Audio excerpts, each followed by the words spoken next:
Train യാത്രകൾക്കായി Tatkal ticket book ചെയ്യുന്നതിന് ആധാർ നിർബന്ധമാക്കി railway. Tatkal ടിക്കറ്റുകൾ ബുക്ക് ചെയ്യുന്നതിന് ഈ ആധാർ സംവിധാനം ജൂലൈ 1 മുതൽ നിലവിൽ വരും. തൽക്കാൽ ടിക്കറ്റ് ബുക്കിംഗ് കൂടുതൽ ശക്തമാക്കുന്നതിനും ദുരുപയോഗങ്ങൾ തടയുന്നതിനും ലക്ഷ്യമിട്ടാണ് റെയിൽവേയുടെ സുപ്രധാനമായ തീരുമാനം. ജൂലൈ 1 മുതൽ IRTC വെബ്സൈറ്റിലും ആപ്പിലും ആധാർ ഉള്ളവർക്ക് മാത്രമേ തൽക്കാൽ ടിക്കറ്റുകൾ ബുക്ക് ചെയ്യാൻ കഴിയൂ. AC, non-AC ക്ലാസുകൾക്ക് ആദ്യ 30 മിനിറ്റുള്ളിൽ ഏജന്റ് ബുക്കിംഗ് ഇല്ല.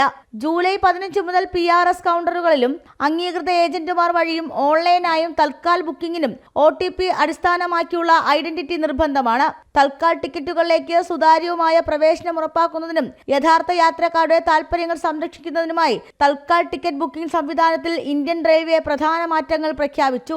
ടിക്കറ്റുകളുടെ ദുരുപയോഗം കുറയ്ക്കുന്നതിനുമാണ് ഈ മാറ്റങ്ങൾ ലക്ഷ്യമിടുന്നത്.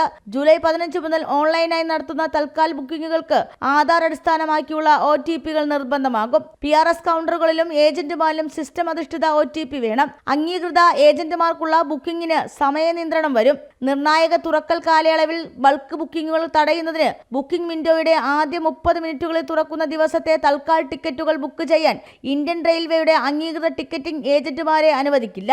AC ക്ലാസുകൾക്ക് രാവിലെ 10 മുതൽ രാവിലെ 10:30 വരെയും AC ഇതര ക്ലാസുകൾക്ക് രാവിലെ 11 മുതൽ രാവിലെ 11:30 വരെയും ഇനി നിയന്ത്രണം ബാധകമാകും. തൽക്കാൽ ബുക്കിംഗുകളിൽ സുതാര്യത മെച്ചപ്പെടുത്തുന്നതിനും പദ്ധതിയുടെ ആനുകൂല്യങ്ങൾ യഥാർത്ഥ ഉപഭോക്താക്കളിലേക്ക് എത്തുന്നുണ്ടെന്ന് ഉറപ്പാക്കുന്നതിനുമാണ് ഈ മാറ്റങ്ങൾ നടപ്പിലാക്കുന്നത്. ജനം, തിരുവനന്തപുരം.